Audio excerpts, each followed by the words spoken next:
আজ 17 জানুয়ারি 2024। তো প্রথমেই মার্কেটের কথা বলি। নিফটিতে আজ একটা হেলদি কারেকশন দেখা গেছে। As expected gap down open হয়, এটা হওয়ারই ছিল, কারণ গতকাল এইচডিএফসি ব্যাংকের Q3 রেজাল্ট এসেছিল, যেখানে নাম্বার ঠিকঠাক এলেও মার্জিনস খুব একটা ভালো আসেনি, যার জন্য গতকাল এইচডিএফসি ব্যাংক এডিআরে প্রায় 6 থেকে 7% মতো স্টক প্রাইস ডাউনে বন্ধ হয়েছিল, যেটা আমি কালকে রাতেই টেলিগ্রামে আপনাদের জানিয়েছিলাম। তো সেই অনুযায়ী আজকে আমাদের মার্কেটে এইচডিএফসি ব্যাংক গ্যাপ ডাউন দিয়ে শুরু হয় এবং প্রায় 8.16% মতো নিচে বন্ধ হয়েছে। তো আমরা জানি নিফটি ইন্ডেক্সে এইচডিএফসি ব্যাংকের ওয়েটেজ 13.5% মতো আছে, যার কারণে এই ব্যাংক এতটা ডাউন যেতেই পুরো মার্কেটকেই নিচে নিয়ে আসে এবং এর সঙ্গে সাহায্য করে আইসিআইসিআই ব্যাংক, কোটাক ব্যাংক।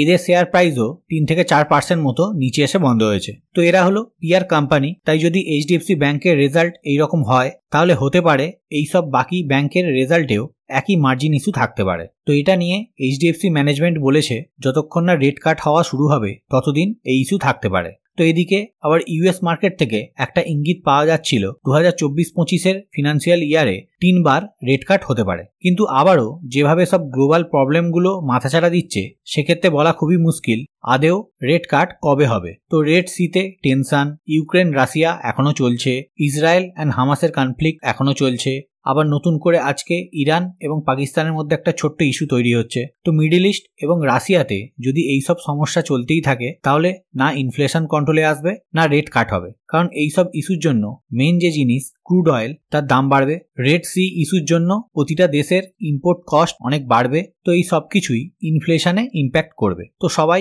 একে অপরের সঙ্গে যুক্ত, তাই যতক্ষণ না এইসব প্রবলেম সলভ হচ্ছে ততক্ষণ ইনফ্লেশন কন্ট্রোলের মধ্যে আসবে না, আর ইনফ্লেশন কন্ট্রোলের মধ্যে না এলে রেট কাটও হবে না। তো এখান থেকে কি মার্কেট আরো নিচে আসবে? তো আমি নিফটি চার্ট ওপেন করেছি ডেইলি টাইম ফ্রেমে। তো আজকে যে ক্যান্ডেলটা বানিয়েছে সেটা হলো ইনভার্টেড হ্যামার। তো এই ক্যান্ডেল যদি কোনো চার্টের টপে তৈরি হয় তাহলে এক্সপেক্টেড এখান থেকে আরো সেলিং প্রেসার আসতে পারে, কিন্তু কারেন্টলি যে লেভেলে আছে সেটা একটা সাপোর্ট জোন হতে পারে। 21,450 লেভেলে এসে বাউন্স ব্যাক করলো, কিন্তু যদি এই লেভেল ব্রেক ডাউন করে তাহলে 21,000 থেকে 21,200 লেভেল পর্যন্ত আমরা দেখতে পারি। আমরা দুদিকেরই অ্যানালিসিস করে রাখলাম। তো আমার মনে হয় না মার্কেটে এখন বড় কারেকশন হবে, কারণ সামনেই রাম মন্দির প্রতিষ্ঠা।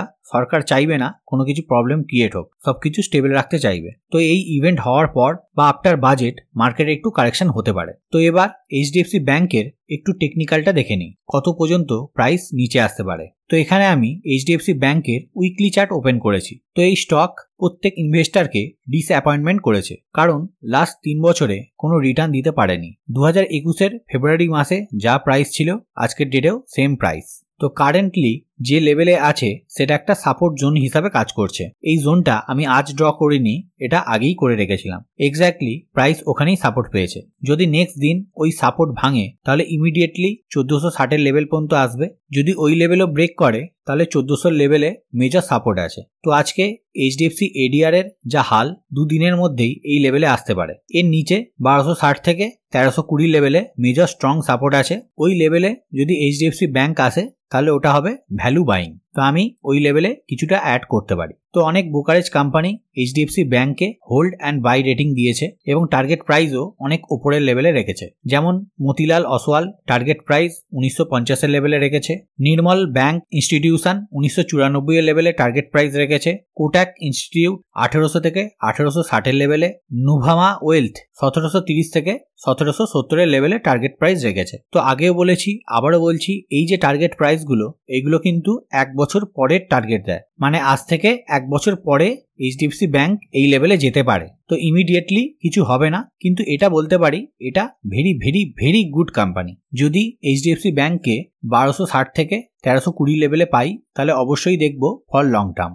আমি বলছি বলেই আপনারা করবেন না, নিজেদের অ্যানালিসিস নিজেরা রিস্ক অনুযায়ী করে নেবেন। তো আজকে আর আলাদা করে কোনো স্টক ডিসকাস করলাম না, কারণ প্রায় প্রতিটা স্টকেই ছোটখাটো কারেকশন হয়েছে, কিন্তু দুটো সেক্টর ছাড়া।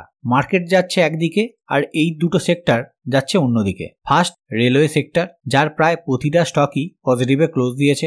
IRFC 5% up, RVNL 7.5% up, IRCON প্রায় 1.5% মতো আপ হয়েছে। আর একটা সেক্টর হলো ডিফেন্স সেক্টর, এখানেও কিছু স্টক অনেকটা পজিটিভে বন্ধ হয়েছে, বিশেষ করে সিপিয়ার্ড কোম্পানিগুলো। তো ভিডিও শেষে জাস্ট একবার গ্লোবাল মার্কেটটা দেখে নিই। তো এখন ইউএস মার্কেট অনেকটাই নেগেটিভে চলছে, বিশেষ করে ন্যাসডাক ইন্ডেক্স প্রায় 1% মতো নেগেটিভ। তার মানে কাল আমাদের মার্কেটে যেসব আইটি স্টকগুলো আছে সেখানে প্রেসার থাকতে পারে। এছাড়া ইউরোপিয়ান মার্কেটের সব বড় বড় ইন্ডেক্সে 1.5% থেকে 2% মতো ফল। তো কাল এক্সপেক্টেড আমাদের মার্কেটেও অনেকটা প্রেসার থাকবে। লাস্ট একবার HDFC ব্যাংকের এডিআরটা দেখে নিই, আবার হিউজ ফল, প্রায় 7% মতো ডাউনে চলছে। এটা যদি এইভাবেই ক্লোজ দেয় তাহলে কাল 99% চান্স আছে আমাদের মার্কেটে সেলিং প্রেসার থাকতে পারে। তাই যে লেভেলগুলো ডিসকাস করলাম সেগুলোর উপর নজর রাখবেন, বিশেষ করে HDFC ব্যাংকের ক্ষেত্রে। তো এখানেই আমার ছোট্ট ভিডিওটা এন্ড আপ করছি। যদি এই ইনফরমেশন আপনাদের হেল্পফুল বলে মনে হয় তাহলে অবশ্যই লাইক এন্ড শেয়ার করে দেবেন। আজকের মতো বাই বাই, ভালো থাকবেন, সুস্থ থাকবেন।